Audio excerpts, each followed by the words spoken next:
Yeah, I almost said morning. I almost said buenos dias. No, but it's good evening. Hey everybody, we're back at KLEK on Franklin Street with a gracious host.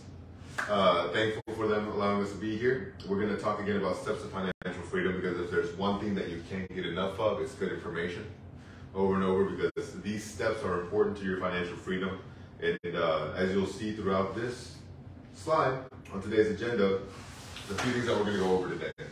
So we want to talk about understanding your money personality, setting financial goals, creating a budget, planning to save, using credit wisely, and then after that, you really got a couple of big steps to focus on, which is preparing to buy for a home, investing for your future, ensuring your assets, keeping good records, and reevaluating regularly.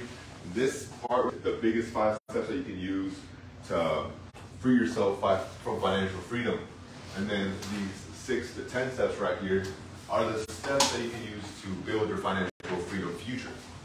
So we'll talk a little bit about the first part, understanding your money. If you want to know where you're spending your money, you got to know how you're spending your money and why you're spending your money. So there's a couple of money personalities. Are you a hoarder? Do you only save, your budget, you prioritize what you're going to spend your money on? Are you a spender? Which I love the definition there. You just spend. The spender literally just takes every bit of money they have and just spends that money. Are you a planner? Do you want to plan everything out before you start spending your money? Are you a dreamer? Do you have big ideas? You're not sure how to make them happen? Are you a risk taker? Are you going to do anything to for any sort of small or big financial gain? Are you going to be able to take that risk? Are you a risk avoider? Do you plan things out to a T before you really want to go in there because you're not too sure on the risk that you want to take? Are you separatist? Do you want to leave some money for yourself? Or are you a merger that wants to get with a lot of people together? This is important because everybody's different. God's blessed everybody with different abilities, different personalities, different traits, and different money personalities as well. So if you know exactly where you stand, why you stand, and how you stand, you can better plan for yourself, because not everybody's plan is going to fit your personality. But if you can work on your personality, you can make your own plan. Quick question, is it common to have people in more than one of those groups? Yes, okay. Yeah, it's very common.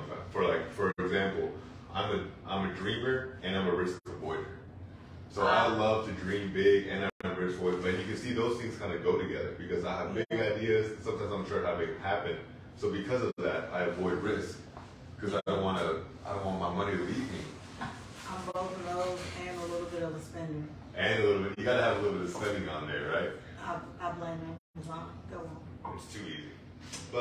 And that's a great point, because you're not just one of these people. You can be a combination of a few of these, but you want to know exactly kind of how you're spending your money, so that way you can make a plan personalized to yourself. So that way you're not torturing yourself on your way to financial freedom.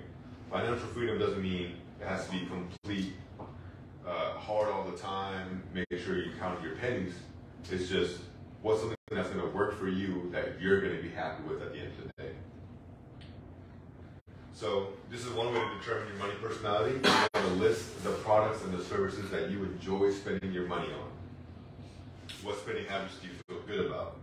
And what do you want to change? If you know what you're spending your money on, you can see what kind of personality you have. If it's just Amazon all day long, you're probably just a spender. But if you got Amazon with a little bit of savings in there, with a little bit of bills in there, you're planning things out, you're being responsible. And then what changes do you want to see? It's hard to change exactly who you are as a personality, but it's easy to make a change for a bit better of that personality. So you don't have to completely change who you are. You just have to change little bad habits that can take you where you want to be. And then you want to set financial goals. Once you know your money personality, you can start setting some financial goals. And this is something that I've seen ever since I was in high school over and over again. It doesn't have the full scope here, but division action, which is a SMART goal. You want to have a specific, measurable, actionable, reasonable, and realistic time goal. But there's a few reasons this is important, because and I explained this analogy the last time we talked, is that a plane isn't gonna take off unless it knows where it's going to land, which is what step 2 is about. You are that plane. You don't need to take off and start on your journey without figuring out where it is that you're actually going. It's fine if you make some deviations along the way. It's fine if you sidesteps a little bit, or if you even if you come down for a rest to refuel, but you know where you want to go. You want to be specific in where you're going. You want to be measurable, and what are the steps that are, I've gotten 5% of the way there, 10% of the way, 15% of the way there. You want to take action. You want to be reasonable, realistic. I know some people say they plan huge goals, huge goals, but if you're reasonable and realistic, you give yourself a few more wins, which is what you need whenever you're trying to do something hard. You want to give yourself a couple of wins along the way so that way you can celebrate those on your way to the big goal.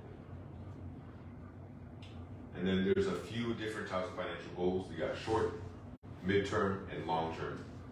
You can do this any way that you want. You can start with your short-term goals, your midterm goals, or your long-term goals. It's like my English teacher told me.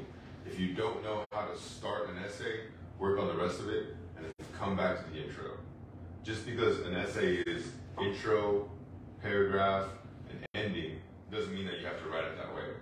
If you know what the middle is and you know what the ending is, you can work your way backwards if you want. If you want to start from the top and go all the way down, you can do that too. Same thing like this. If you know what your short-term goals are, you can go to your midterm and then your long-term. But let's say you have an idea of where you want to be in 5 years, then you can work your way back from that. If you know where you want to be in 5 years, let's figure out what you got to do in 2 years to be closer to that. What you got to do in 3 to 5 years, 3 to 4 years to get to your long-term goals. So again, a lot of this is based on your own personality. There's not going to be something that's you can pick up off the internet. It's going to work perfect for you. You can tweak it along the way. You don't have to just do something because someone's out there doing it. You can make it your own. So what are your goals for the next 1 to 2, 2 to 5, and 5+ years? I personally like to work myself backwards. 5 years, in 5 years from now, I want to change a couple of things around Centennial for the better. I want to add some new policies. I want to change a couple of the ways that we approve loans because I see ways that we can do that. So in order to do that, for the next 1 to 2 years, I really need to show that I'm capable of approving these loans. And in the next 2 to 5 years, I need to start pushing the envelope a little bit to change those rules. So you can take a little bit of time to screenshot this here and figure out what are these goals. Again, you can work in any way that you want. You can work backwards, you can work forwards, you can go from the middle and start from either way on the short and on the long term. Just make this your own. And then step 3 is that fun part that not a lot of people like to talk about, which is creating a budget. And what does that include? So a budget is made out of 3 simple things: your income, your expenses, and your debt payments. Debt payments, as you can see, is separate from expenses because it's not things that are going to be fixed. It's not things that are variable depending on things that you want. It's debt payments can be things like furniture or things that are going to end. So in your budget, you want to include keep going over there. Your income, your expenses, and your debt payment. And this is a great sample budget to go by. You can take a screenshot of this and just take a look at it. So you have your housing, your food, debt payments, savings, and other expenses. And this kind of covers everything.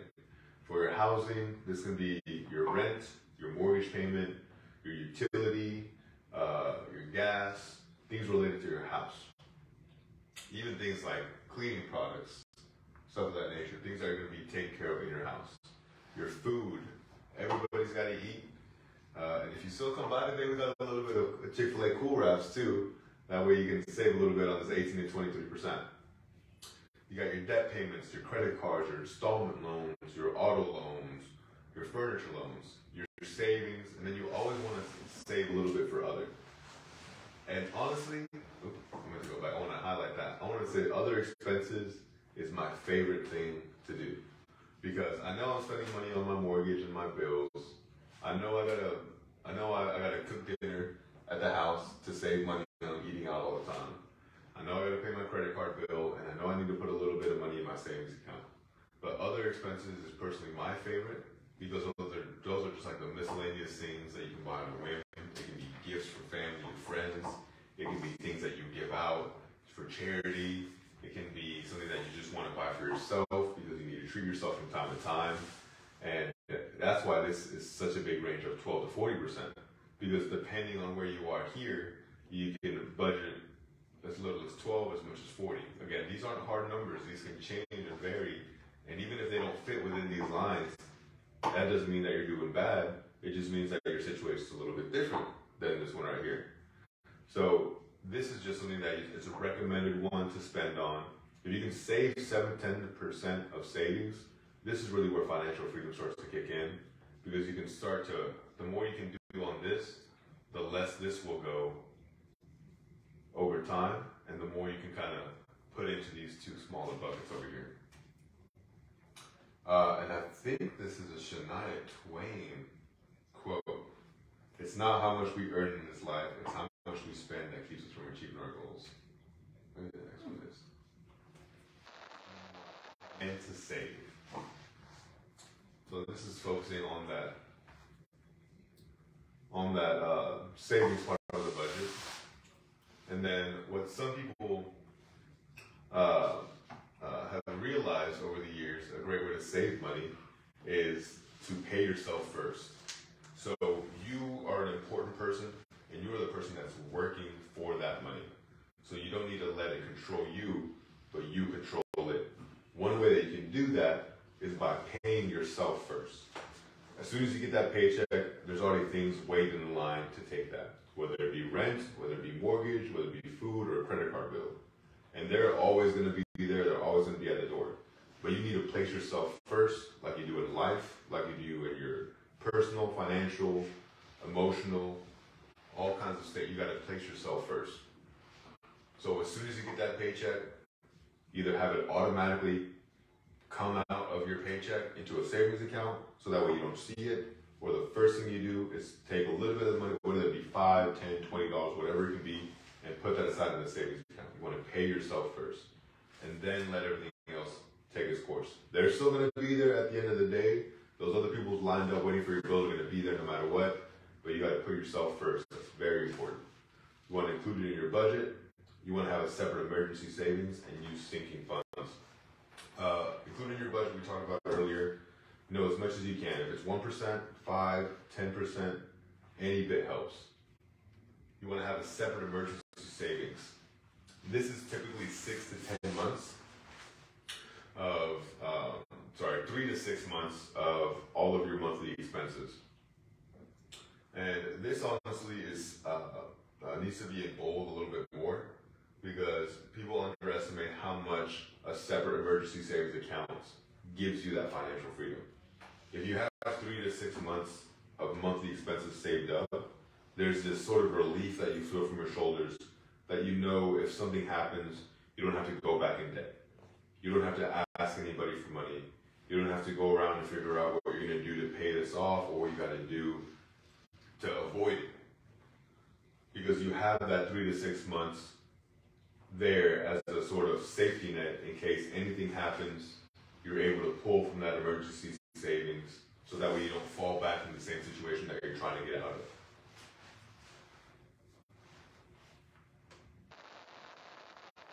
Oh, no. And now we get to step 5. So remember, step 1 through step 5 was setting yourself up for your financial freedom. Step 5 through step 10, or 6 through 10, is more about planning for your financial freedom in the future. So this is the last one on step 1 through 5, which is achieving your financial freedom now. And one of them is using credit wisely. So credit, I always refer to it as a Rubik's Cube. It's complicated, there's so many things involved, and sometimes it seems like you have to mess it up in order to make it better. And here's a couple of tips for your healthy credit use. Remember, credit is a tool. It's not extra money. And the same way with savings, like the way you want to pay yourself first, you don't want your money to control you. You don't want credit to control you. It's a tool. There's the biggest thing I've learned from managing my credit, improving my credit from when I tanked it when I was a young kid, was that I can use it to get extra income. to get extra benefits, to get extra travel points. So the way I do that is, first I had to see it as a tool and not extra money. When I was a kid, when I was in college, I was like, great, I got $500 of extra money that I can just spend. But money is something, if you have extra money yourself, that means you don't have to pay yourself back. But you have to pay these people back. And I didn't realize that at a young age, so I kept having these calls from random people and random numbers, and when I picked up, they were like, hey, we want our money back. And I was like, oh, I did not know how to use credit, and I'm running away from these people at this point. So I messed my credit, I tanked it, they took away my credit card, and they put that on my collections account. And once I realized that there's a better way to use this as a tool and not extra money that I don't have to pay back, that's when I got more serious about it. That's when I was like, all right, I know I have to pay this down, I have to pay this off, I'm gonna work on a plan to pay this, and I'm gonna stop thinking about it as extra money and more of a tool. So now, after meticulously, slowly paying off that credit card debt, and it took me about a year to pay it off, I finally applied for a credit card that helped build my credit, and after a year of paying it off and a year of building up my credit, it was good enough for me to get a good credit card, where now I can start using it as travel points, which is what I'm doing now, where I can find a car that has so many extra miles that they'll give you in the first 3 months for a $0 annual fee or $100 annual fee. The best ones are the 0. And now I can use that as a tool where my credit card is like my debit card. I'm only using the money that I know I'm going to pay back. At the end of the month, I pay that off, and I don't have to pay any interest on it because I pay it before the interest is due.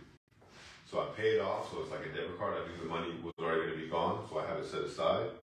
And now I've got extra travel points. So now I can buy an extra flight or 2 a year without it coming out of my own pocket because I'm using the credit as a tool instead of extra money that I think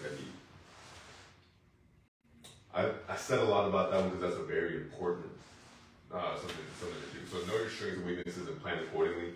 If you know that you're going to go ahead and spend that credit card and you're just not that responsible enough yet, or you're just not that willing to take on that extra debt right now, you know your strengths and your weakness, so plan accordingly. Don't use it for every single thing. Have one for just gas. Have one for a grocery bill. Have one where you put your bills on. Something that you know you can set aside and put money on. It doesn't mean that you have to go crazy and use it for every single thing.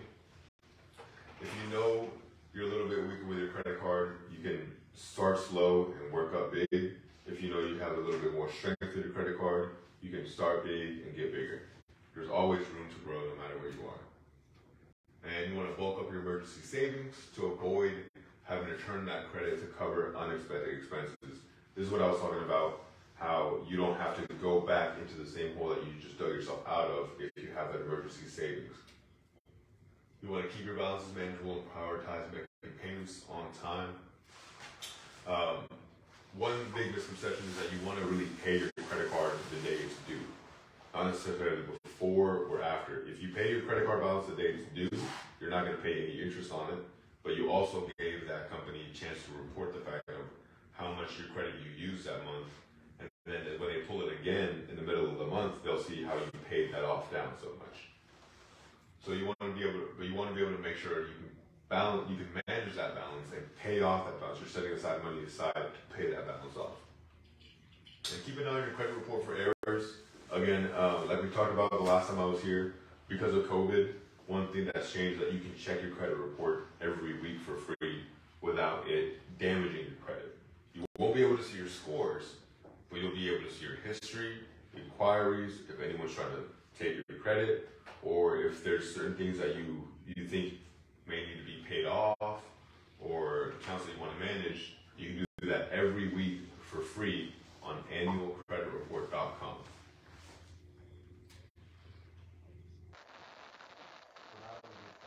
5, which is taking the fastest steps, the best steps to financial freedom now. We're going to talk about steps 6 through 10, which is securing your financial freedom in the future. Step 6 is prepare before you buy a home. So I didn't say this in the beginning. My name is Pedro. I'm a mortgage officer for Centennial Bank.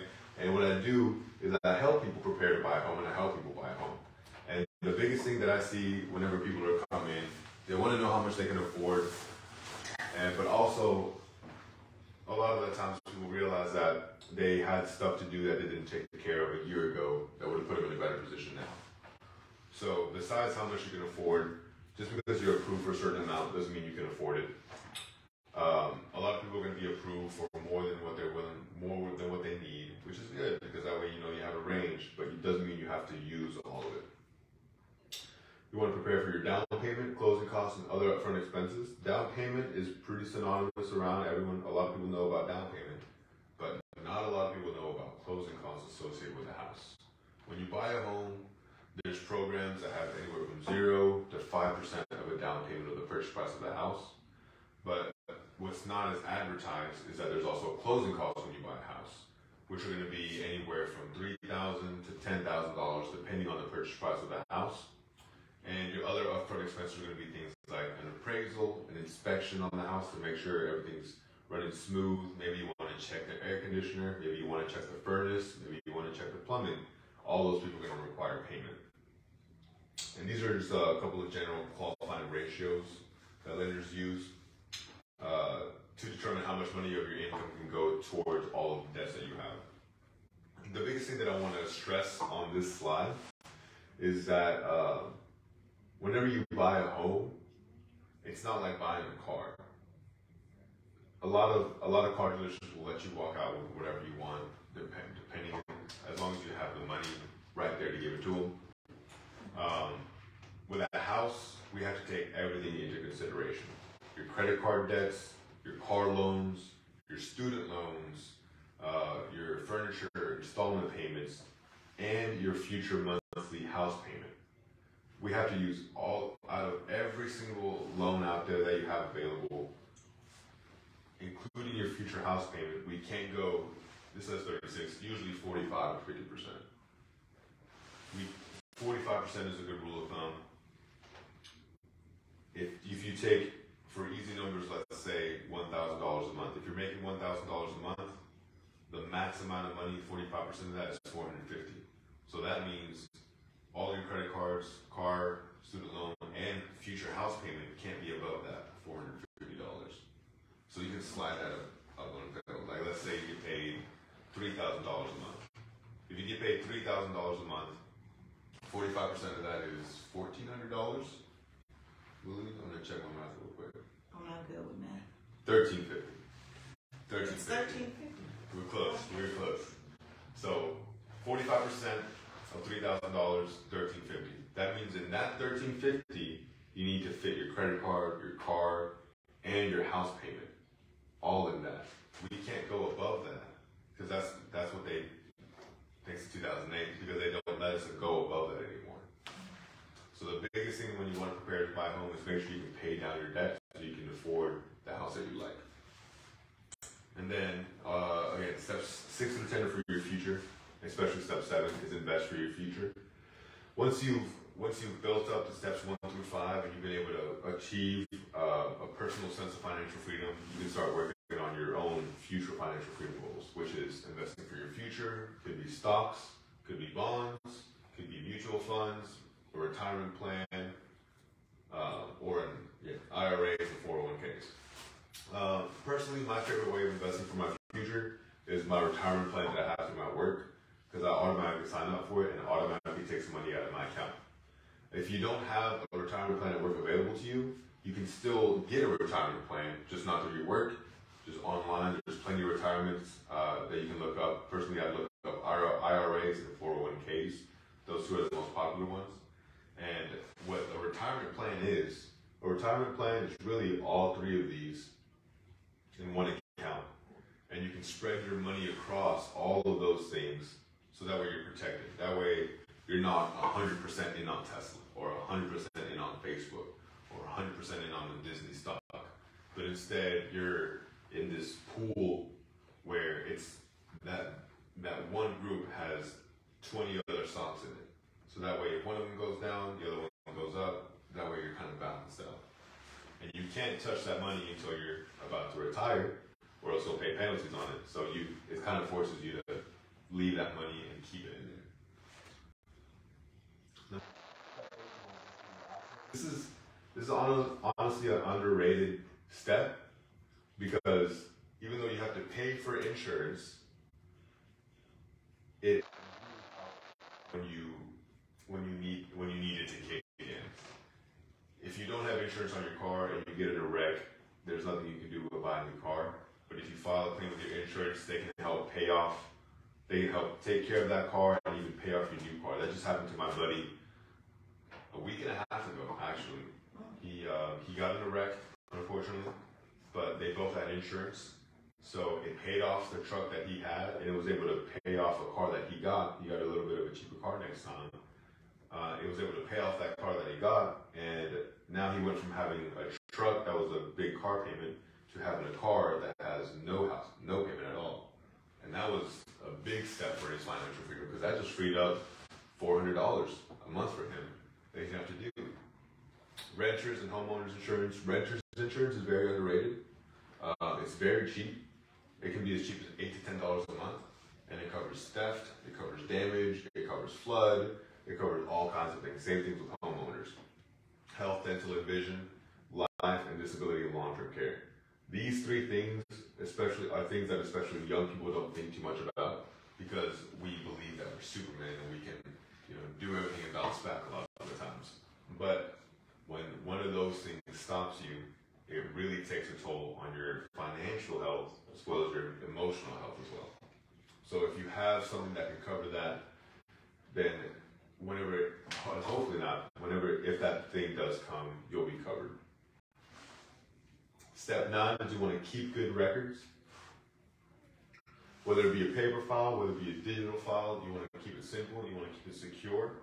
You never know when you're going to need your tax returns, your rental agreement, your lease agreement, your mortgage, or terms that you agree. Let's say you had to get a lawyer for a certain situation. You want to keep all those records, and it's as simple as getting a safe at the house, a fireproof safe at the house, and put it in a secure spot that only you know the access code to, or making a folder on your computer that's password protected that only you can get into.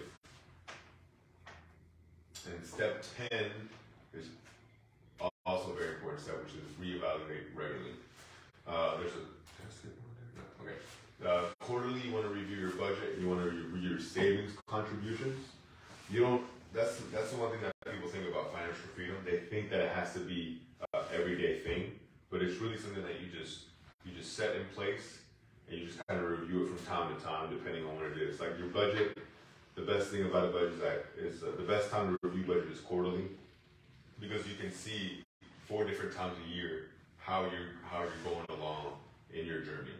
And this is great for a short-term goal. Annually, you want to review your credit report at least once, so that way you make sure that there's no identity theft going on, and that you know that you're the only person using your credit report. As you should. I'm going to go back to the quarterly, because financial freedom isn't something that should be super stressful, but it should be something that you take action to work towards, and something that you have a plan that you can take those steps, and that you can reevaluate when you need to. And really, the other financial goals that you want to evaluate annually: investments, insurance policy, your goals in general, like your short, long, and medium-term goals. And so this is just the person that we partner with to provide this presentation. Their name is Green Path Financial Wellness.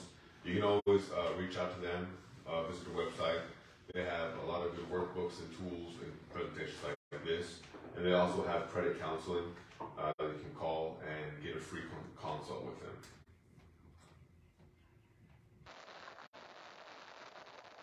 There we go. All right, so that was just a quick and easy steps to financial freedom. If you want any more of this information, please feel free to reach out to me, Pedro Ramirez at Centennial Bank. If you want to hear more about this, I can send you the information, I can send you the workbook, and we can sit down and have a one-on-one and really personalize this out and make a personalized budget for you because everybody's different, but everybody can plan for a financial free future. So thank you all for watching. And this is KLEK 102.5 FM.